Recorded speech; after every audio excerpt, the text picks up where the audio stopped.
Mega dungeons are a huge staple of D&D and RPGs, recognizable by the huge web of rooms, hallways, and a vast map to traverse. One alone could be seen as overwhelming to onlookers and a huge undertaking for a creator.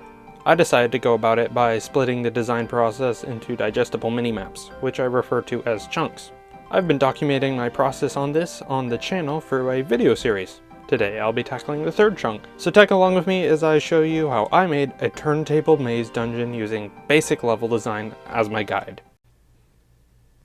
We left off with the survivors, having defeated the boss in the last area, moving forward into this new chunk. The automations left outside seem to be trying to keep anything from escaping this part of the ruins, sealing off most passages and guarding this one with an old sentinel.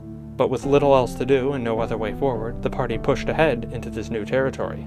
Upon entering, they found themselves in a grandiose hall, complete with many ornate pillars in varying states of disrepair. Among them lies piles of bones, most likely from the original builders, and automation parts. However, that wasn't what drew their eyes. It was the corpses, still encased in flesh. Their smell putrid and nauseating. The puddles of both water mixed with the blood splooged out onto the tiles. Contact with any of it would be surely ill-advised, as who knows what ancient diseases linger upon the gangrenous tissues.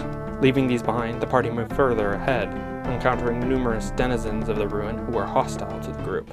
The automations, who were made up of repair drones and sentry units who seemed to maintain the ruin, and the undead, the bloated water-dwelling wights, and skeletal warriors, who unlike the first bodies, proved to be very lively.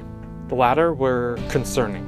Despite there being many instances of undead in ruins of this kind, their presence meant that the ruin had been contaminated with an ancient variety of magic, known as the Dyad, termed by scholars, which is the only strain of magic in all of Driss that can affect the living body. It's extremely rare, its very nature is unknown. Modern mages have yet to grasp it as fully as the ancients did, and interacting with it can cause unpredictable effects. Underground water contaminated with the Dyad seeps into the ground and causes unforeseen problems, with it reanimating even the most decayed bodies, producing ghosts, skeletons, and other well-known undead creatures. The group had to remain vigilant here. This chunk explores a large citadel-like structure in the center of a ruined city, which is built around a hollowed-out shaft.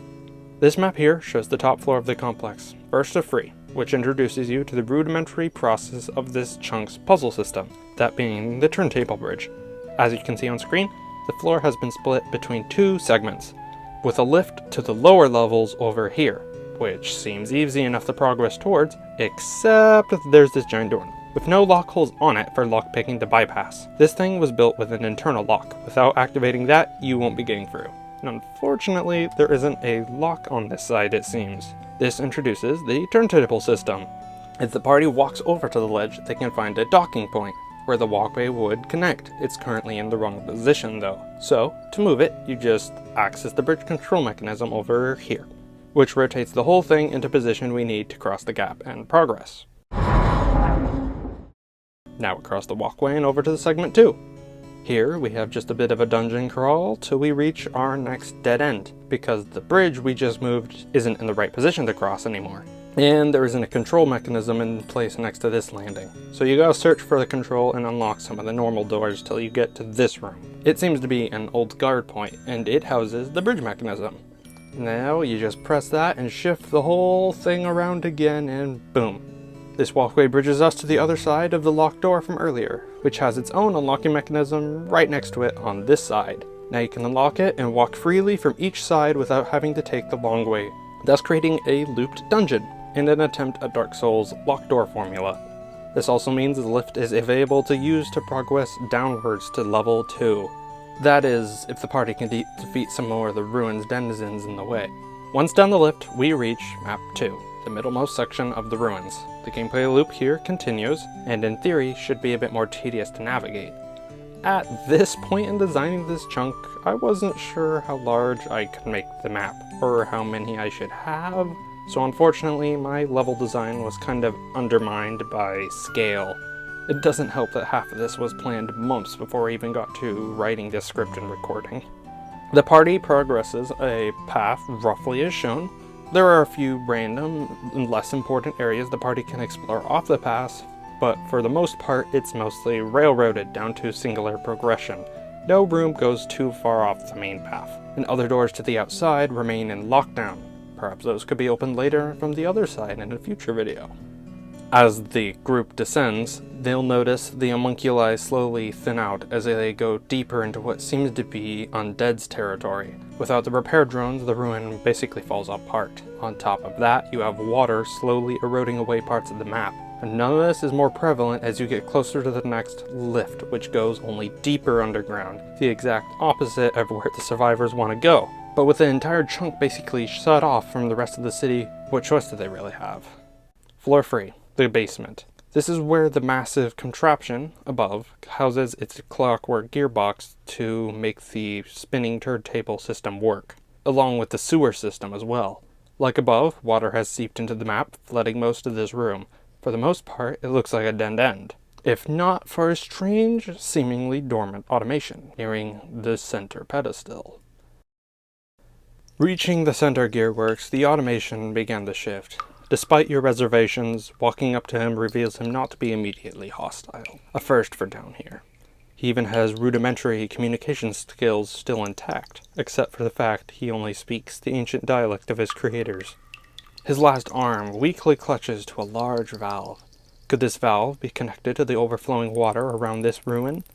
With a group effort of all the survivors, you and the machine are able to break the valve free from its rust-covered surface and turn loose the mechanism.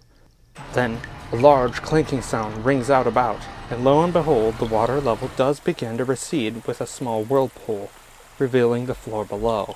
And there lies a newly revealed passage forward. And something else. A large body, disfigured and rotten, its skin tight from gas buildup over time. The contaminated water slowed the flesh's rot, and now its body is revealed to air again. It jolts. The carcass twitches, and in slow motion it begins to rear onto disheveled legs, falling down from muscle atrophy. In some spots, ancient armor of unknown make can be seen shining through caked mud and pestilence, along with a mechanical limb. This once living creature rears its head and gazes upon the party with eyeless sockets. The gangly strewn muscles tense, and with new violent vigor, it begins charging up towards your group. You face the last headmaster. The headmaster, once ancient leader of this whole citadel, can no longer stand upon his own legs, preferring to shamble and charge on all fours, sometimes raising his metal limbs to slash at his opponents. His most deadly attacks are his charge and lunge, each of which have a chance of inflicting the target with necropsy. Slashing at him also ruptures his flesh, which then excretes a poisonous gas and water that harms the player. To avoid this, using a blunt weapon such as a mace may come in handy. After enough damage taken, we reach his second phase. After being revived, his muscles slowly began regenerating by magic. The now baggy flesh falls from his newly formed body, revealing a bony, sinewy figure beneath, which can breathe. This time, the boss now fights upright, with hands and claws used to lash at enemy targets. It's far nimbler than before, but without protection of the baggy carcass, its defense is far weaker. It's also blind, as the eyes haven't regrown. Still, it will prove quite the challenge. After an intense battle, its chest heaves one last time, and the body slumps upon a wet floor. Upon its metal arm lies the only remains of the original owner, a metal band, inscribed with unknown symbols. Now free of obstacles, the party may continue with the remaining members, warily descending into what seems to be the sewers now. The contaminated waters receded down here as well. Going down even further into the earth would be counterintuitive to try to escape to the surface, but what else choice do they really have? With scarce little options besides simply turning around and heading back, perhaps even trying to climb the sinkhole they fell down. But for what of those who are not capable of climbing with their injuries? The only glimmer of hope left is pushing ahead, downwards, towards the sewers. And that's for next time to discover. I would like to thank all you awesome people who stuck with my channel. I love making these vids, but it gets rough at points. Your support really helps motivate me. For those joining, I thank y'all for sticking to this point. As for the next chunk, it's going to be a pretty important part of the overarching story. I'm excited to share what I have planned in full glory next time.